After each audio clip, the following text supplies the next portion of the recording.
What was the moment where you were like, I'm done? I was tired of being broke. I was tired of not having a family and being married. Like, I wanted that life. It's such a long journey. And I just think that people need to be aware that everything they're going through is just a building block to something greater. Nothing you're dealing with today is forever. A lot of young entrepreneurs are so worried about failure, and having failed so many times, it just did not feel risky. If it doesn't work, I just close shop and move on. If it wasn't True Classic, it would have been a Lab Diamond. If it wasn't Lab Diamond, it would have been Matcha. I would have just kept going until I nailed something. It just so happens that True Classic worked.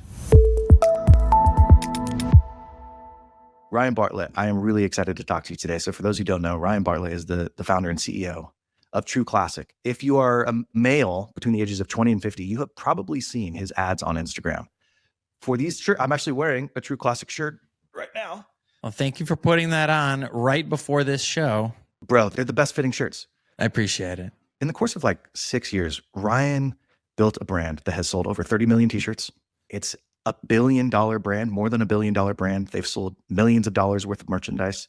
They become a household name. He basically spoke a new product into existence. But that can feel kind of unattainable for a new entrepreneur or for just anybody who's just like trying to get started. And I think what I would love to talk to you about in particular is what people don't talk about much is he was also a failed musician and a failed poker player for probably 20 years before he launched True Classic. It's not like he was a 21-year-old sitting in his Harvard dorm room and decided, I'm going to go ahead and start an app where we rate people's faces. And it turns into, the next Facebook. You saw some stuff. And I think that conversation about compounding experience, compounding interests leads you to where you are today. And it's never too late to jump into entrepreneurship. So here's my first question. What did I miss with that introduction? What did I get right? You got it all right. It's a crazy story, and life is long, is what I'll say. I thought that after, failing in music, failing in poker, getting into marketing agency and having a little bit of success, that was probably going to be it for me. And I didn't need to create all this chaos of a life that I have now. I was making good money. I was totally fine and comfortable.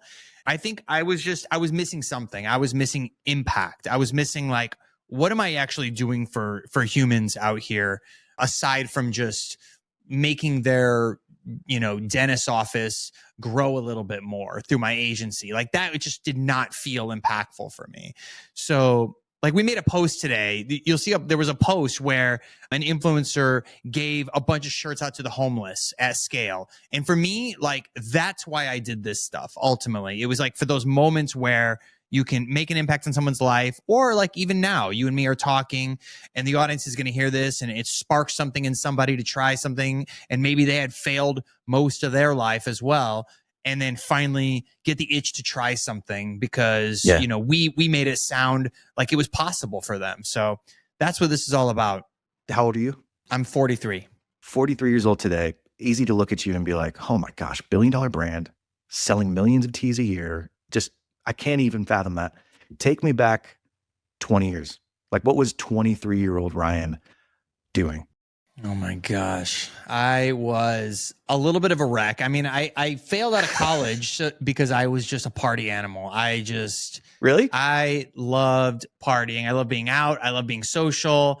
I was not focused on school in my early 20s. I was focused on music and making it as a music producer. That was kind of that's just what I wanted to do. That was what I was best at the time. And then you dropped out to just flunked out, didn't drop out, got kicked out, more specifically.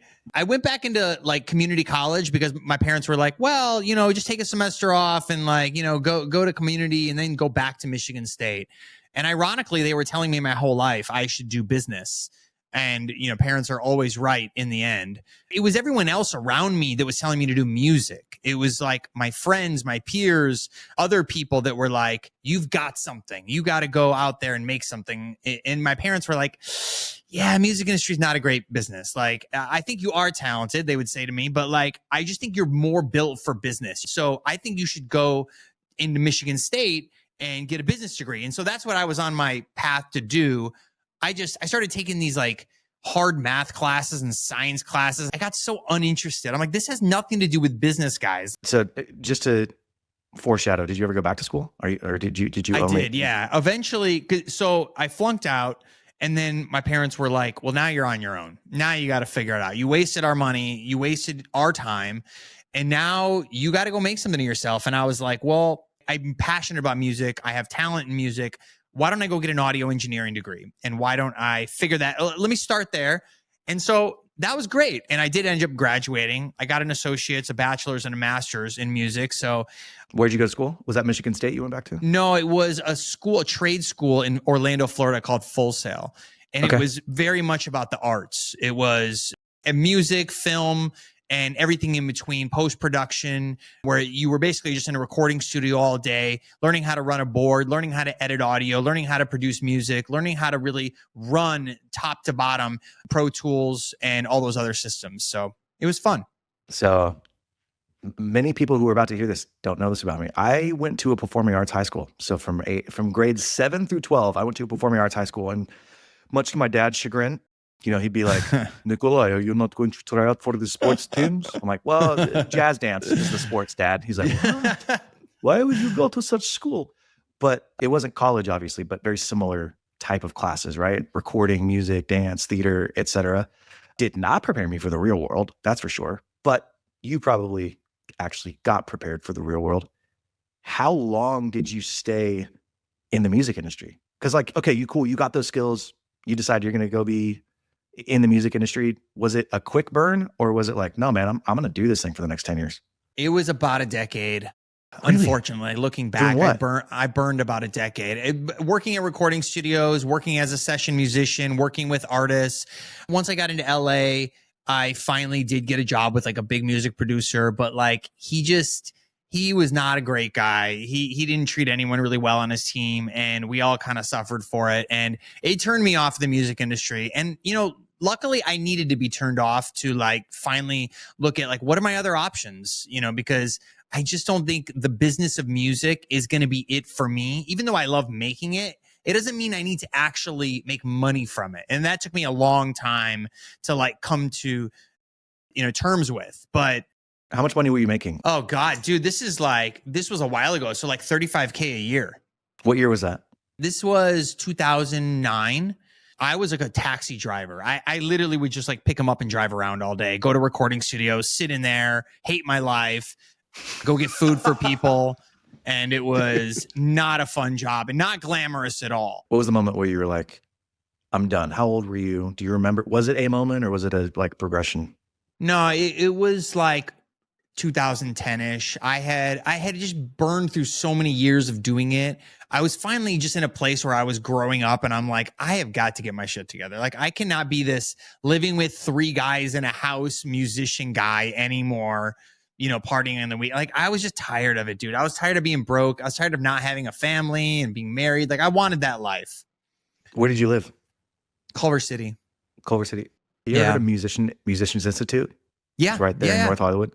When I moved down to LA, this is like 18 years ago, 2007, I worked with this kid who had special needs, but he went to Musicians Institute. He was like Rain Man. I would literally just play a chord for him, or I would turn on a song and I'd be like, what chord is that? He's like, F minor, 7th suspended 9th. And I'm like, what the freak? Dude, that's insane. He had perfect pitch. Perfect pitch.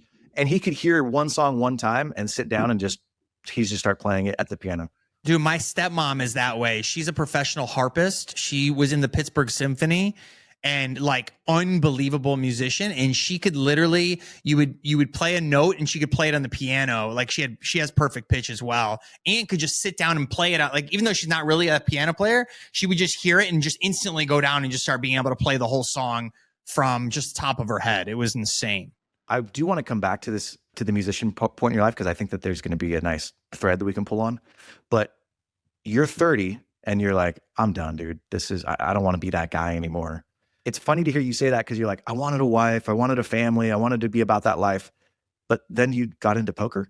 No, so I went music, poker, and then back to music. So poker was like sandwiched in between music. So that was like, so my early 20s, kind of like, after I graduated from Florida, I went to Atlanta, tried to do it in the music scene out there, and then got into poker through that. So I was kind of juggling both in a way, but I started making money playing poker. So I was like, oh, I'm just going to follow the money. And then I moved to Vegas to try to play professionally. Tell me how you crashed and burned. I want to hear this story. Didn't take long, buddy. I went to Vegas with like $3,000 and I was like, oh, this is going to last me 3 years at least. And I burned through that in like a few months, and I didn't want to borrow money from anybody. So I was just like, let me go. The girl I was dating at the time, she's like, you need to work in the nightclub industry. You would be good for that. And so I went broke, and then, still did music on the side, but gave up poker forever and got in the nightclub industry for a while. How did you decide what you were going to do next? Like, as you did that inventory, what was the thing that you decided to do after that? It was really, I just kept moving out of necessity. I was like, how do I make $1? Basically, let me go in the nightclub thing. Let me try that for a little bit. Ironically, I had been developing digital marketing skills just out of pure curiosity over the years. And I didn't really realize at the time that I had accumulated a good amount of talent in that area. And so as I was kind of poking my head up above water with the poker and the music, I started thinking about starting like a marketing agency and working with businesses. And that is when my life really started turning around very quickly. And it was as if like I just needed to turn that switch on, and then everything just got so much better. It was like all my skills came together and just started working in unison. The sales, the creativity, the risk tolerance, the hard work ethic, like it all just kind of worked together very, very organically. How do you think that the music helped you with those skills? How do you think that the poker helped you with, like, why did creativity help with, does that make sense? Like, I'm trying to piece together. Yeah, it wasn't so obvious right away in the service industry. It wasn't really apparent until I got into e-com. And that's when I realized, oh, creativity is scalable in this form of business versus like, because service-based, you can really only do so much. And the creativity hits a ceiling pretty quick. But like creating a winning ad that crushes and is really creative and thoughtful can, in theory, scale to the moon and drive a huge business. So it wasn't until I really started wielding my creativity in True Classic that I started seeing it really work for me. And then I was like, oh, wow, all that work I did is actually becoming useful now in this business.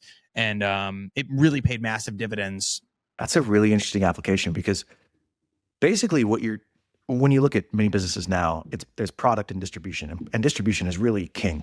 In doing music, all you're trying to do is figure out, at least when you're commercializing it, all you're trying to do is figure out, how do I capture someone's attention? How do I get them to like this song? So you're like just constantly iterating, constantly trying to figure out, was the hook right? Does that note hit just right? Should there be anything in the background? And so things that seem insignificant or nuanced to somebody else make or break a song to somebody like you. Do you think like that part of the analysis is really what has carried over? It's partly that. It's also just partly when you work that muscle as long as I have, I just don't really know any other way to think. Like I've just always been in this, I got to create mode since I was very young. So coming into True Classic, it was very easy for me to go back into what I had always been doing, just in a different application, right? Like I wasn't writing a song, I was writing an ad. And I wasn't writing a song, but I was writing a script, or I was doing conversion rate optimization on the website and using my imagination to picture this cart to be a little bit different and more usable in the user experience. And when you couple all of that together, it's just a different application where you're wielding that creativity. But it's still, even emails, like email design, you can be super creative. Dealing with customers, you can be super creative. The product offering, you can be super creative. There isn't a part of the business that creativity doesn't touch, to be honest with you.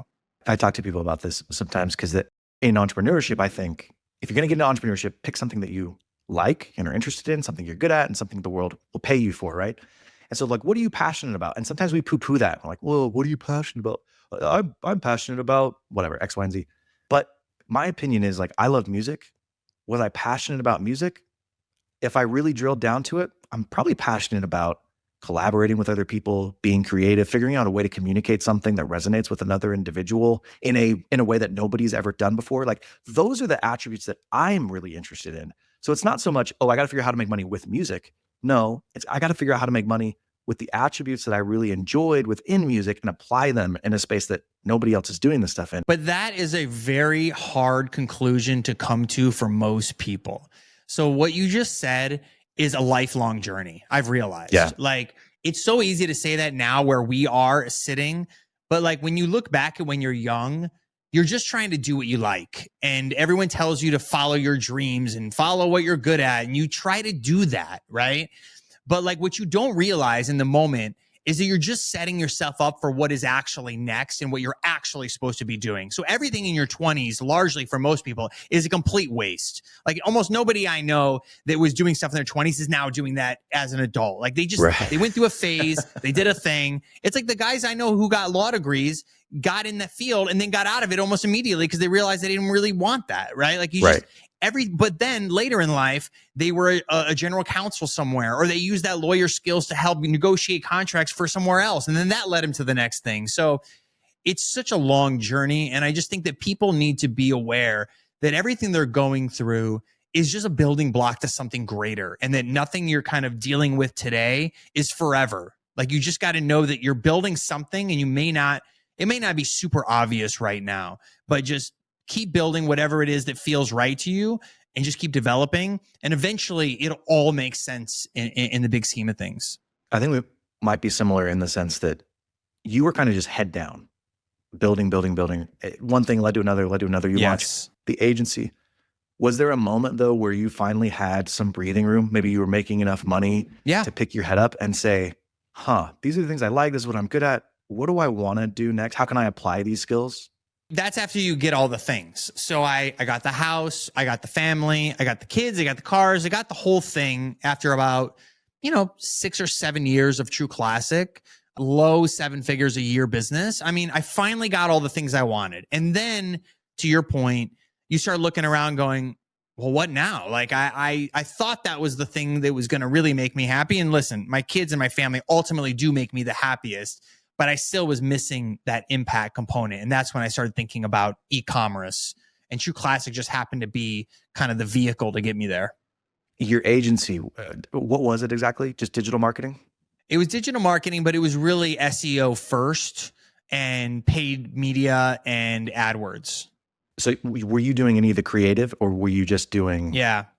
We were doing a lot of web development, creative. We were doing everything because all the clients needed everything. So like a dentist in LA would need creative, or they would need content, or they would need their website tweaked or whatever. Like we were kind of a catch-all agency.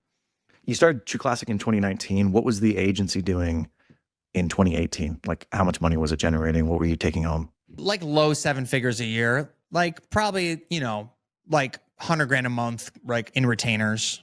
So like you were crushing it by most standards, right? It was like life was good. You had the family, you had the house, you had the cars, you were making good money.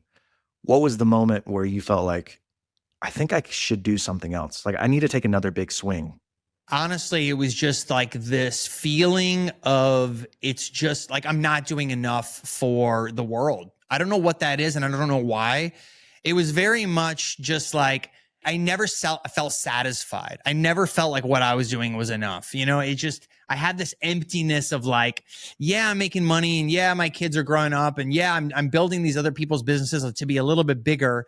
But like something was just insatiable within me. Like it was just, I could not deny it. It was just something I had to like get out of my system. I was just like, I got to do this e-com thing. I got to see where it goes. I got to build something. And then let's see what happens and how I feel on the other end of that. Looking back, do you know what was driving that? Was it, you just felt like relative to your capacity, you were underperforming, or is it still kind of a mystery to you? What was pushing you? I think that I just knew that building other people's businesses was actually not what I was trying to accomplish in life. I think what I was actually trying to accomplish was to build a big enough business to where I could employ people and feel good about growing a huge team, and then doing all this philanthropy work that, I grew up having been around. My parents said a lot of that growing up. And I think deep down, I felt like I owed it to them, and I owed it to my family to show them kind of like how I was raised. And I need to be doing good for a lot of the homeless, a lot of the veterans, a lot of the things that we do now is driven by just me pushing and going, guys, what's next? Who else can we help? Like who lost everything? How do we show up for them? And just living in that kind of impact mind frame just always kind of kept me going and searching for a way to be super impactful for people. Hey, I don't know if you remember this, but when we started this podcast, we entered into a social contract. I would spend time, energy, and money producing this podcast, interviewing these individuals, and giving you insights into how to build, buy, start, grow your business. And you would like, subscribe, and leave me 5-star review. Now, out of that, we both get to talk to really cool people and hear really cool insights. We both get a ton of value. But I just want to help you keep your word. So would you do me a favor? Will you go leave a 5-star review for me on Apple or Spotify? It would really help. And if you want, even share this with a friend. When did the idea for True Classics come? Like, was it in 2018? Or I know you launched in 2019. But Ironically, looking back, and I made a post about this a while back, the idea started when I was like in my 19-ish, but I had forgotten about it but I had told my brother about it, and he reminded my mom like a couple of years ago because he had seen on the sidelines True Classic. He's like, I remember when Ryan told me that when we went into Care Aloha and they didn't have his black shirt, that he was going to start a t-shirt company someday so that he could always have the t-shirt he wanted. And I was like, oh my gosh, I forgot that I had told him that. It was insane, full circle moment. But like, when did I actually take it serious? It wasn't until about, I would say 2018, where I was toying around with a few e-commerce ideas. Like I wanted to do like lab diamonds was like an industry I was really interested in. It was like incredible value for people. There was a couple things I wanted to do, but the t-shirt thing, the more I looked at the competition, the more excited I got about how boring the space was and how much I could make an impact in this particular space. Like I didn't feel that anyone was doing anything amazing in apparel. Well, and that's what I want to drill in on, is because I think that maybe for the first time, you're old enough, you're mature enough to kind of look back and assess the state of the field. Okay, these are my skills. This is kind of what's going on. But were you actually looking at it that way? Or was it still, hey, this is kind of just where my curiosity is leading me, and it just so happened it worked out? Like, how calculated was it, and how just it happened because water flows downhill? With the t-shirt thing, I mean, look, I would say that part of it was just I knew I needed to solve a problem. Like that was like the first and foremost, right? So any business I was going to get into, it was not going to be a lifestyle brand. It was going to be a problem-solving brand. And so the t-shirt thing just kept staring me in the face. Like I just kept going into my closet, being underwhelmed, asking myself why, looking up online, not really finding any good solutions, and then going like, why is everyone doing it wrong? Why aren't they trying this? Why am I not seeing any great marketers in this space?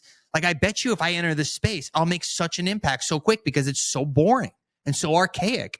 Like, these brands that have been doing it for 50, 60 years are not enormous because they're wildly creative and they have great D2C. They just have unbelievable distribution and they're in every big box retailer and they've been doing it forever. And I'm just like, where are the talented creatives in this space? Why haven't they latched onto this space yet?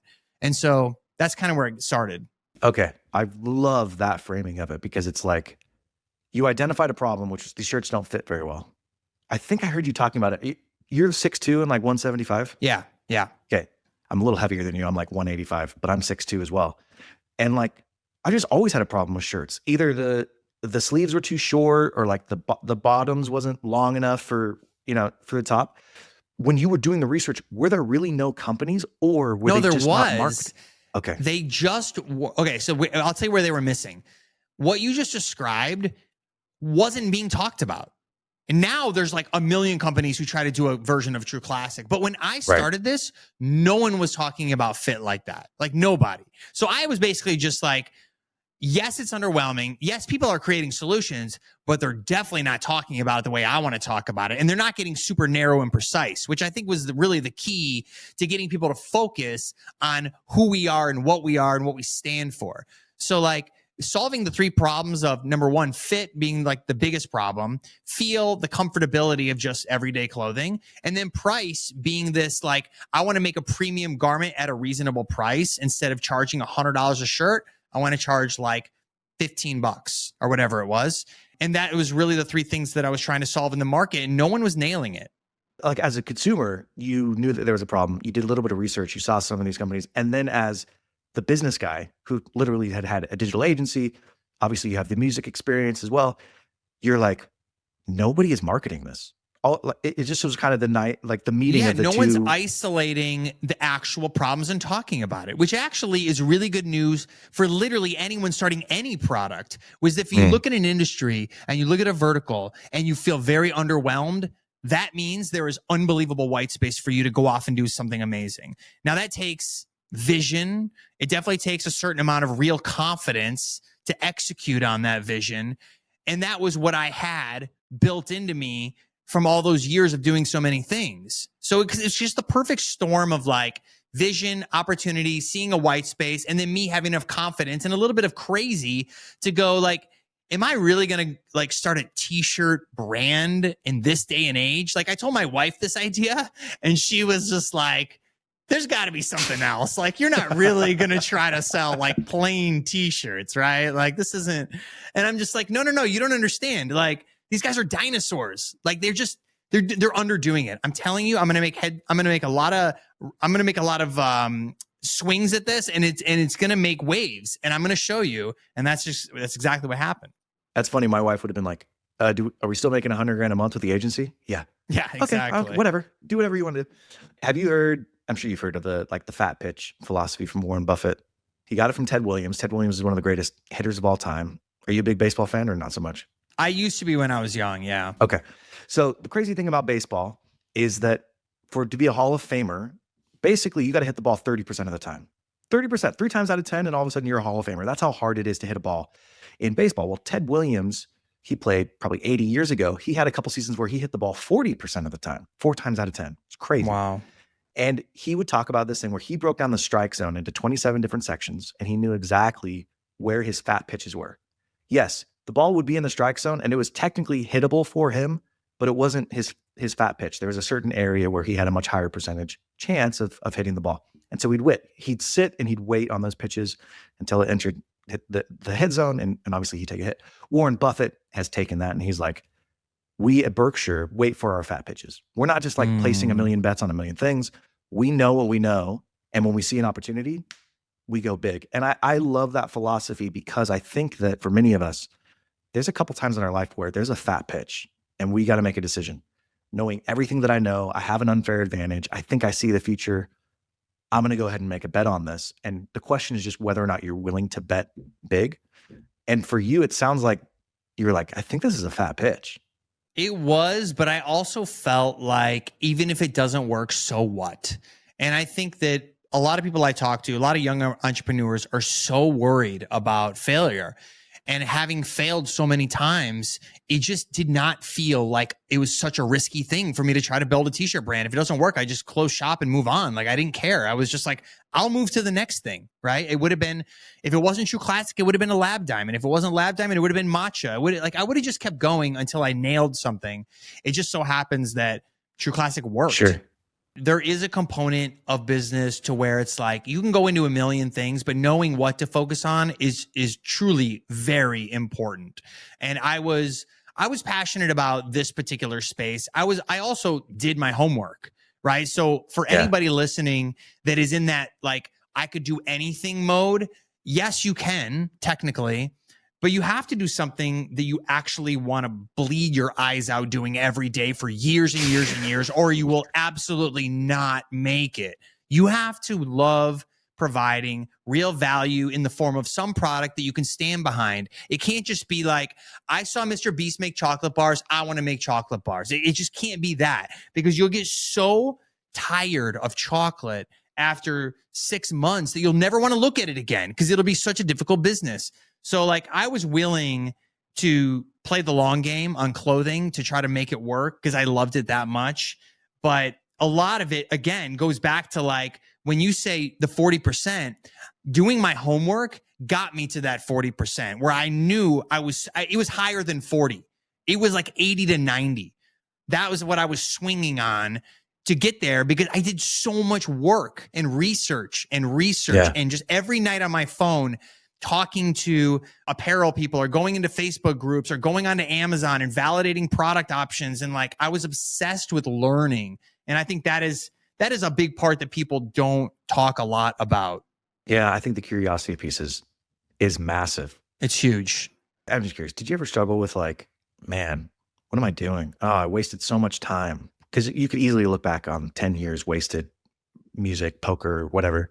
Absolutely, dude. I feel like music and poker were a huge waste on a lot of levels, but I do derive a lot of skills from those industries that I've been able to pass on through business, music with the creative, poker with the incredible risk tolerance.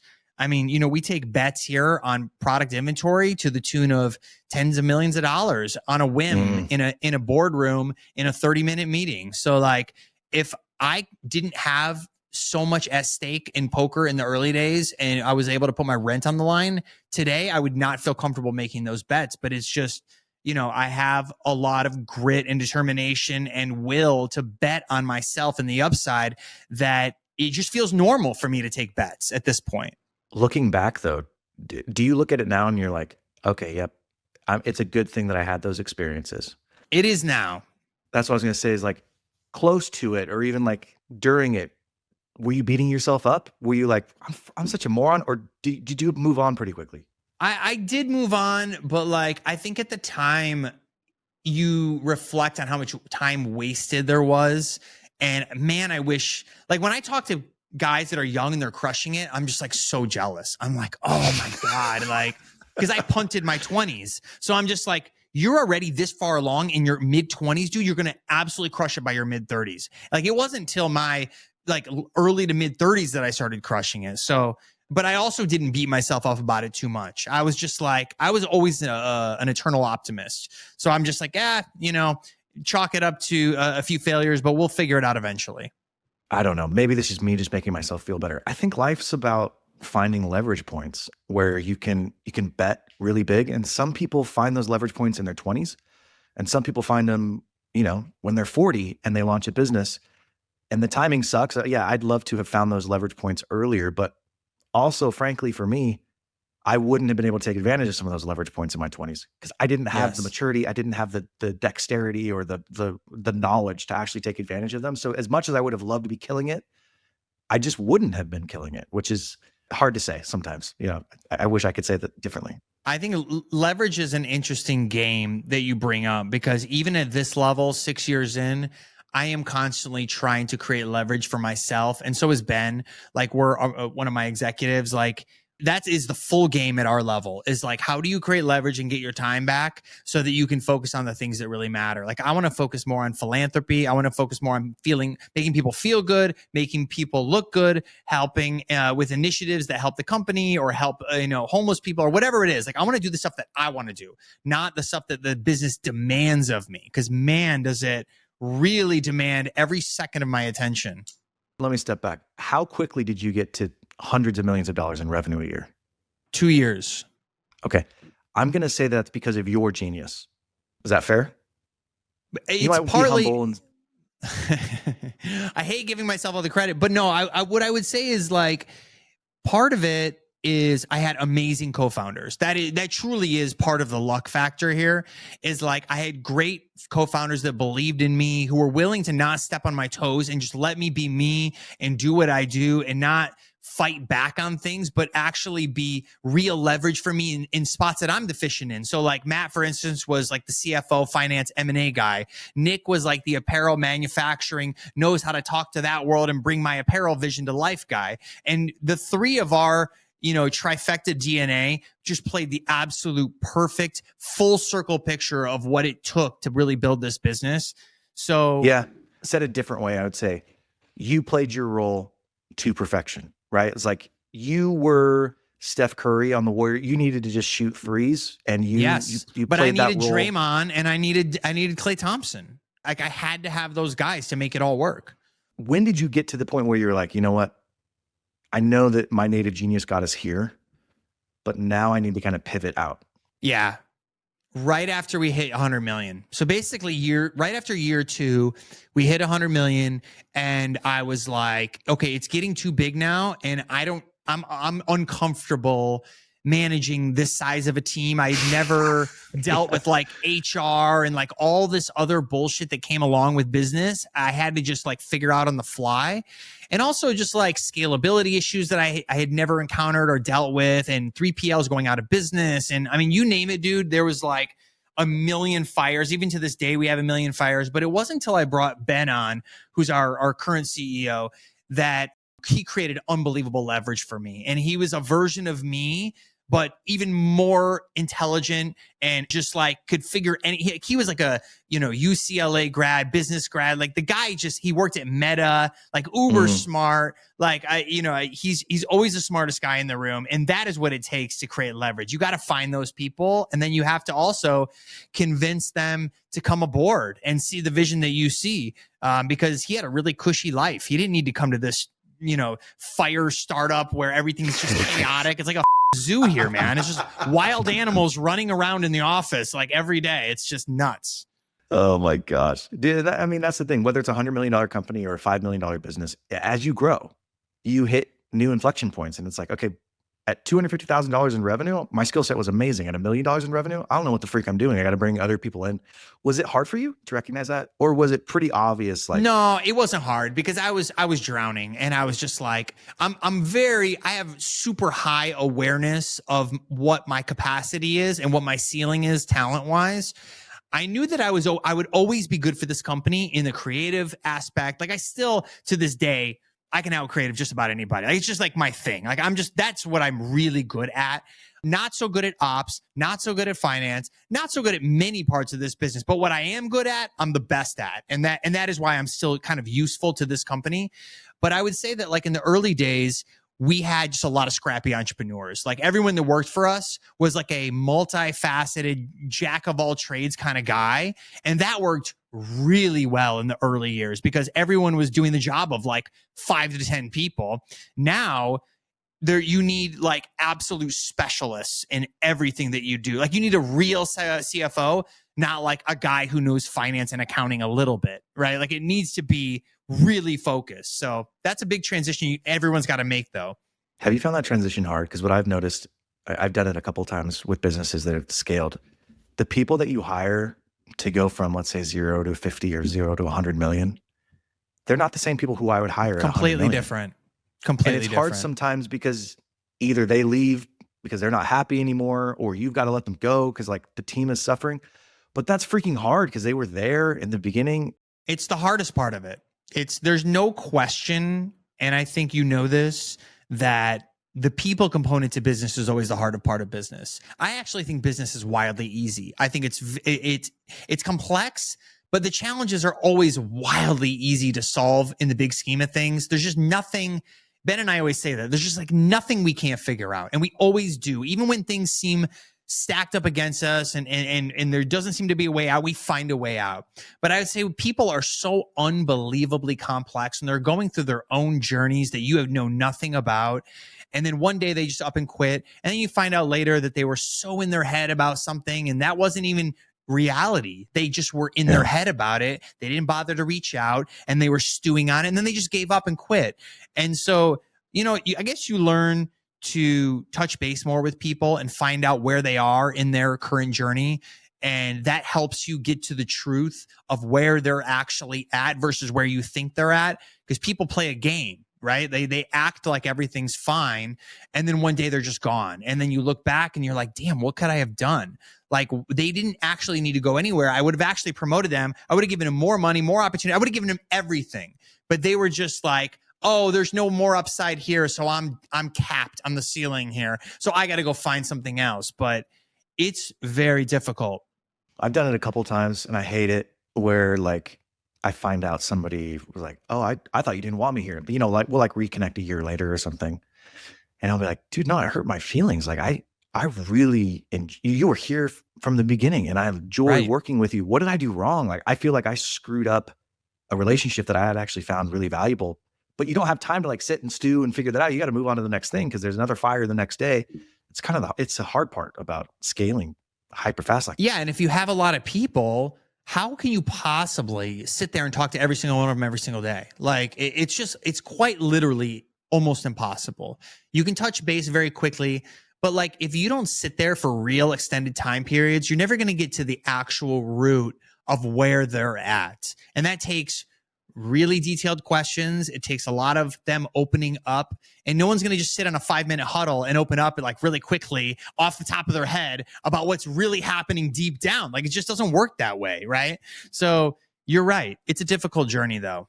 It's hard though. It's hard to make the switch because you, at least when you're building businesses, you feel productive when you're doing something. I ran a Facebook ad today and I got a, 3x ROAS, right? Money hit the bank. I immediately see it. There's immediate feedback. When you start growing and you realize, oh, people are the ones who are executing on my vision, I got to go build relationships with them. There is not that immediacy with the feedback. Did you find it hard to make the switch of like, okay, I got to be more people focused than necessarily ops focused, or did that just come over time?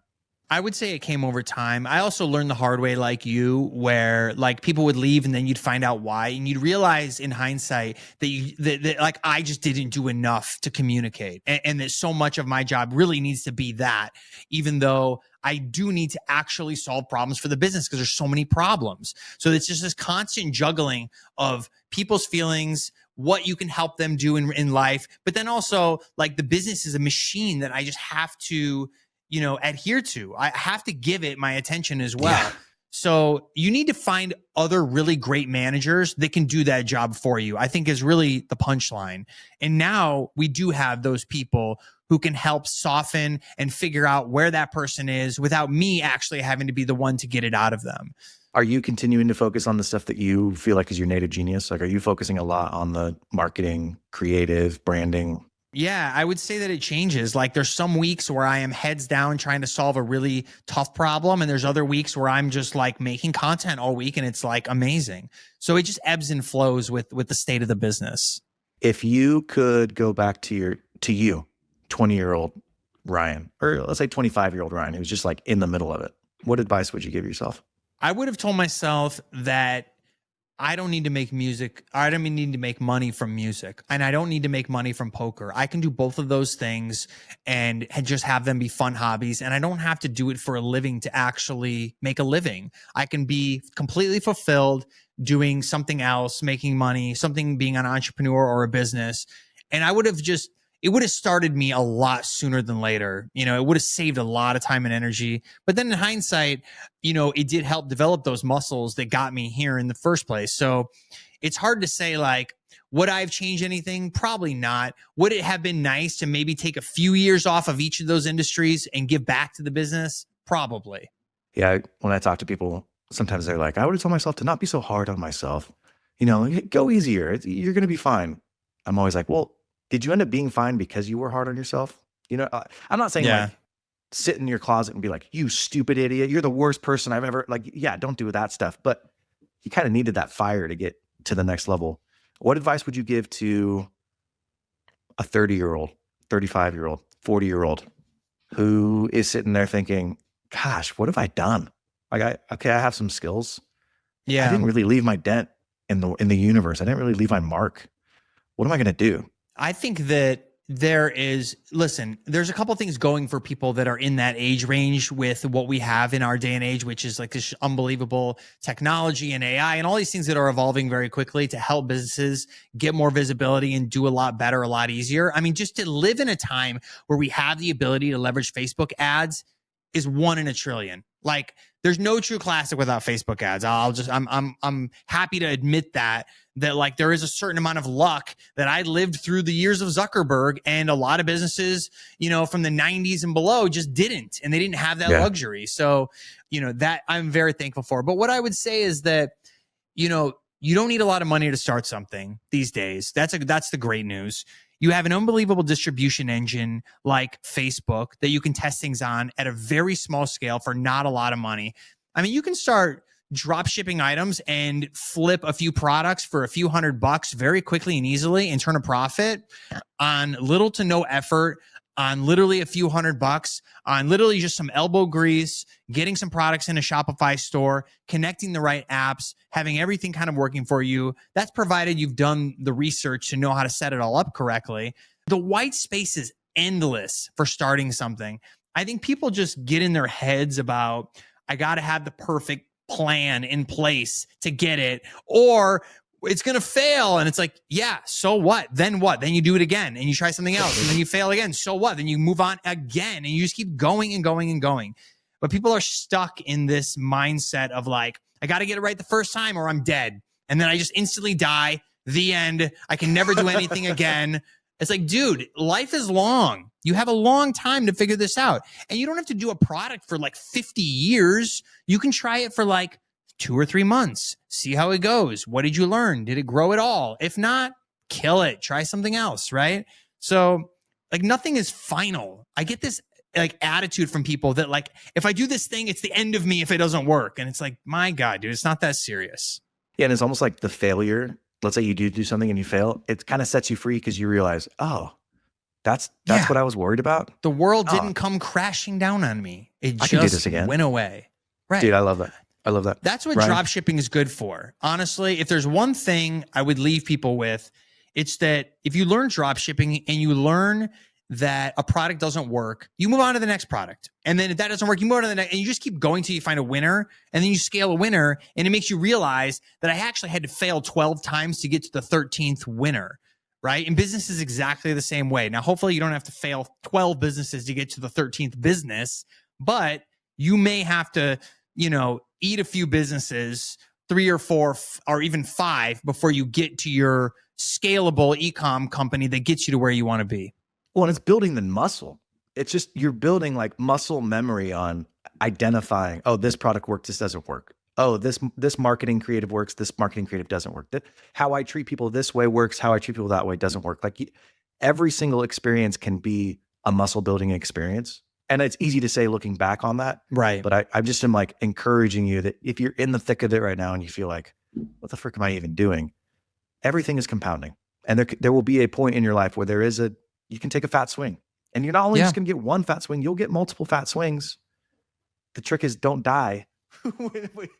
Exactly. Don't kill yourself over one mistake. I would also say that like, if you have a way, and I don't know if there is a way, I'm sure there is. If you have a way to develop creativity, I do think it's the ultimate hack in business. I think without it, we are just another t-shirt company putting out average content like everybody else. And we're not getting this surge and through line that puts us above everybody else.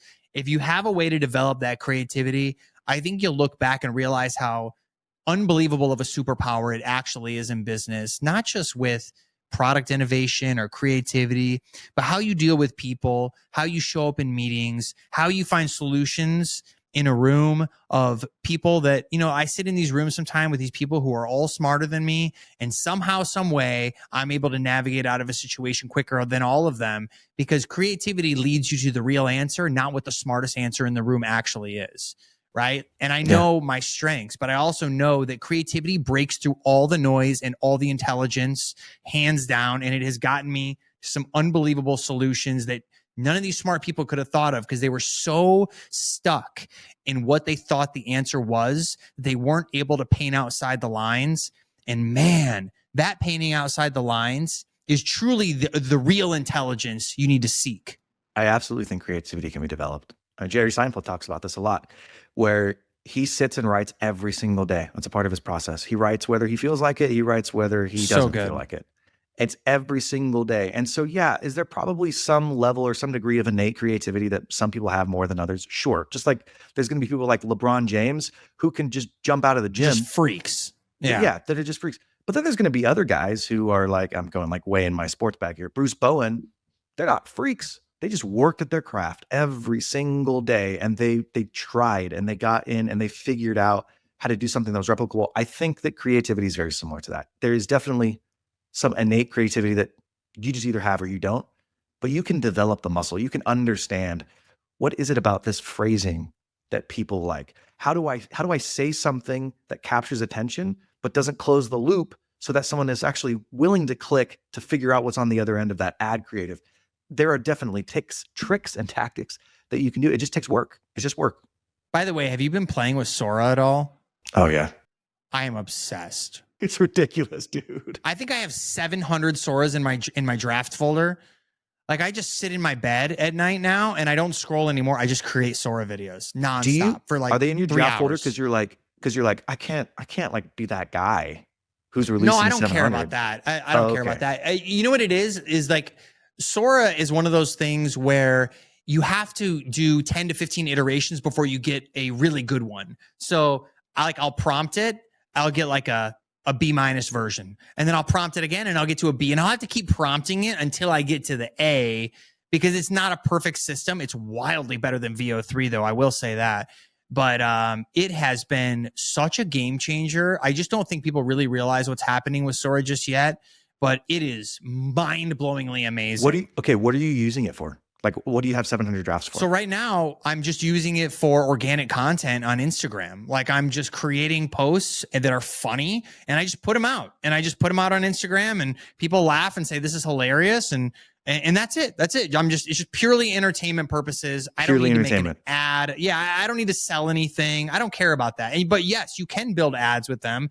You can sell things with them. But I don't treat it like that personally. I just like to be creative and funny. Well, I mean, again, you're building the muscle because I'll do the same thing, but you learn over time. You're like, oh, I need to prompt it this way. Oh, I actually need to tell it explicitly to do this or not say anything about this. So it's actually getting better in that respect than ever before. So that is where VO3 came short. You used to have to prompt in like JSON language or some sort of arbitrary code language to really like nail the scene the way you wanted it to look. Whereas Sora, you can go as basic as one single sentence and it gets you like 90% of the way there, which is the advancement from where VO was to where Sora is. And that's what makes it so much better because it levels the playing field with creators where you don't have to be an engineer to write a prompt anymore. You can just literally write a sentence that's funny and say, you know, I want to have a guy win True Classic and a Price is Right scenario. And boom, Bob Barker comes out and he's like, the price is right. And he opens the curtain and there's a pack of True Classic sitting there. And you're just like, oh my God. I did that in 30 seconds with no effort. But that's what I'm saying is even understanding how to put the simple sentence in place in order to get that version of Sora that even looks good is still a skill. Like how to prompt ChatGPT to give me the answer that I want is a skill. So you can do that in ChatGPT a little bit. Like you can say, hey, sometimes I'll go to ChatGPT and go, I want to create Sora videos and I want to do it in a 10-second framework. Right? And it's going to be in portrait mode. So I want to do it around this concept. Can you give me some ideas that fit within 10 seconds, make them super short and punchy, make it dramatic, make it a thriller style, or whatever it is, like whatever you're going for. And it'll give you like 10 versions. And then you can kind of look at the 10 and go, this one's kind of good. This one's, what I do is I'll take one that's kind of good and then I'll put my sauce on it. And then it'll get me to the better version. So it doesn't come out perfect on ChatGPT. And then you just copy that little excerpt, throw it back in Sora, and let Sora try to create it. Have you ever done a series? Like that's the only thing that I can't quite figure out is the continuity. No, not that's yet. my thing. Is like I'd love to do 6 of these 10-second videos and stitch them together. But well, you won't need to because pretty soon, like they just advanced it to 25 seconds. They were at 10 seconds. Then they were at 15. Now the web version has 25. So pretty soon it's going to be up to a minute and then 2 minutes. And then you're just going to be able to do one prompt and have a 2-minute long piece of creative that you won't even need to storyboard at all. You'll just tell it what to do and it'll do the whole thing. It does have a storyboarding component now on the web application, by the way. They just rolled that out 3 days ago where you can storyboard the scene and then it'll break it down in increments of seconds. So it'll say like, if you want to do a sentence long prompt, it'll show you how to break it down. So in this part of the sentence, I want this to be 3 seconds. And then in the next 3 seconds, I want it to do this. And then the last 4 seconds, I want it to end with this. And so it gives you kind of a play-by-play. Yeah. Yeah, it's exciting. There's a storyboard on. Holy crap. They're already doing it. It's happening so fast. Dude, what do you think about the way that they released Sora? I'm curious to hear as a product person. Like the invite only thing? Any of it. Before I give you my color, I'm just curious on what you think of how they did Sora. I don't know really the background. I just know that they did it super privately and it was part of ChatGPT and I have an unlimited account because I create way more than 30 a day now. I'm just on fire with it. But yeah, I really have no context. So the invite only was cool, whatever, because it creates scarcity. But I think, I don't know that he thought of this, but releasing it as a social platform could turn out to be one of the most genius tactics ever, because what it does is it makes the product stickier. It's not just some guy sitting, for most of us, most people who aren't you, what am I going to create a Sora for? Like I love that part of it too. You're right. Have a branding thing, but if you're on Sora and I'm on Sora and we're friends, dude, I'm sending you videos all the time on, hey, look, this is us on the top of the Eiffel Tower in 1870. Dude, isn't that hilarious? Listen to this. Last night, so I'm sure your wife loves this show, but last night I had my wife create an account and do a cameo just so I could create a Love is Blind between me and her on Sora. It was amazing, dude. And literally we both come out and we're like, oh my God. Wow, you look great. And she's like, yeah, you're taller than I thought. And like, it's this whole, like, she was dying. She's like, this is the greatest thing I've ever seen. Yeah. Yeah. And so now they've created this product. And how do they get people to use it? They create the social aspect to it. And so now they're sharing stuff back and forth. I just think that that's so smart because it's not just this niche product that's kind of standalone, like Nano Banana standalone, VO3 standalone. Like what else am I going to use it for? Yeah. You're right. And the component of the remix is what makes it so easy to go, oh, I love that creative. Let me remix it and do my own prompt. So if you see like, some monkey or some like Donkey Kong swinging from building to building, you can just be like, put my grandma swinging building to building. And then it instantly changes it to your grandma. And then it's just this old lady swinging. And you can just do iterations of everyone else's creative. And it helps the creativity just flow unlimited, man. It's amazing. How do you view that? Like you're a creative person. You do this stuff for a living. How do you view this impacting the ability to run and generate ads? I think it's detrimental to your job? No. I think it's all upside for us. I think that as long as you're not using it in a way where you are trying to kind of like, we're an apparel company and we're focused on fit. We don't want to use fake AI models to show off our fake digital clothing. Like that's the component I don't like about AI, but everything else is fair game in my opinion. Like everything like entertaining content wise, that's why I'm playing in that space more than anything. Cause I see more of the upside there. It's just another tool in the tool belt. Yeah, dude. And it's so easy to use and you don't have to know anything about anything to create content to use this and wield it well. Do you have any advice? How do you make your cameo look like you more? Like when I create stuff, sometimes it looks exactly like me and other times I'm like, who the freak did they think I was? I think it'll get better over time. I just don't think it's all the way there yet. I'm with you. Like I've tried to do different angles, different shots. I've recreated the cameo a few times, but a lot of it is lighting. I've realized like you really got to have the lighting dialed in to get every contour of your face and piece of it. Cause that's all it's using is really what it can see in the camera lens. So you got to make the most of the lighting to get the best picture you can. And even my wife last night, like, cause she took the cameo without makeup on. And then in the Love is Blind, she was wearing a dress, but she didn't have makeup on. So she was like, oh, I don't like it. It doesn't show, I need makeup on or whatever. So I'm like, oh, you have to recreate the cameo with makeup on. Like that's it. Cause like you and I have hours of high definition video that we could upload. Like it could look really, really close to the way that we actually look. Dude, the Sora is the future. It's only getting better. This Atlas just came out with where it's like a web browser, the OpenAI web browser. I'm using it right now. It's unbelievable. I just think Sora is the future. Yeah. And it's ChatGPT is built into the browser. So any page you go to, you can just ask it questions and it does all the work for you instantly. It's amazing. But on the Sora front, dude, I am so bullish on it. I think it's changing the game and people just gotta, start creating fun stuff and treat it for what it is. Just, use it for entertainment value. Would you use Sora to create creatives for like Facebook? If you were starting out again to do like drop shipping or something? I would do a hybrid probably. I would probably always use studios and things, but like from a production standpoint, dude, it's next to impossible to get anything even close to Sora for what it costs. I mean, it's just pennies on the dollar compared to, because we do big shoots now and they're very expensive. So I love that. All right, Ryan, it's amazing. Where's the best place for people to come find you? Twitter, Instagram, website? Yeah, any of them. I mean, it's just my name. You can pretty much find me anywhere. Go check out trueclassic.com. We have women's dropping in a week. So now we have everything, men, women, kids, boys, girls, everything in between. So next it'll be dogs and then cats, I'm sure. I don't know what we're going to get into. Yeah. $10 billion brand. 2 years from now, $10 billion brand. Let's do this thing. We'll see, dude. We'll see. I love it. All right, man. All right. Hopefully you liked that episode. And if you've made it this far, you're either really committed or you're stuck doing yard work and you can't actually skip on your phone. So while I have you, The show is growing, but I have a favor to ask of you. Will you please help me grow the show? I want to reach more people. There's a couple things that you can do. Like and subscribe is the simplest thing. Obviously, you want to get notifications for when the next episode is coming out. But if you go the next step, will you leave me a review? 5-star on Spotify or Apple.